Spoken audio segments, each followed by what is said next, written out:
আপনি যদি আপনার এডিটিং স্কিলকে আরো শক্তিশালী করতে চান তবে ক্যাপকাটের ইন্টারফেস বোঝা খুবই জরুরি।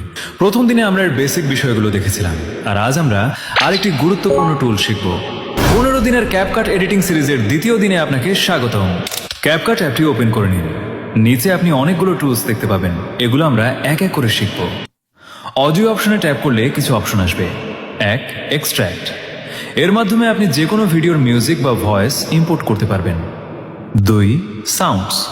এখান থেকে আপনি মিউজিক অ্যাড করতে পারবেন এবং ওপরের সার্চ বারে গিয়ে নিজের পছন্দ মতো মিউজিক সার্চও করতে পারবেন। এখানে ফোল্ডার আইকনটিতে ক্লিক করলে সেই মিউজিকগুলো শো করবে যেগুলো আপনি ভিডিও থেকে এক্সট্র্যাক্ট করেছেন। ডিভাইসে ক্লিক করে আপনি আপনার ফোনে আগে থেকে সেভ থাকা মিউজিকও অ্যাড করতে পারবেন।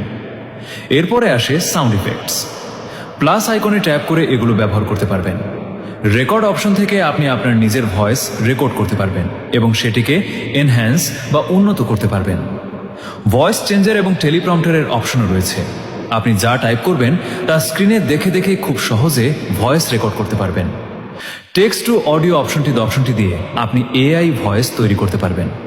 এখানে টেক্সট লিখে ডান করুন, নিচে দেওয়া ভয়েস ক্যারেক্টার সিলেক্ট করুন এবং নেক্সটে ক্লিক করুন। কিছুক্ষণের মধ্যেই আপনার ভয়েস রেডি হয়ে যাবে। ব্যাস, আজকের জন্য এতটুকুই।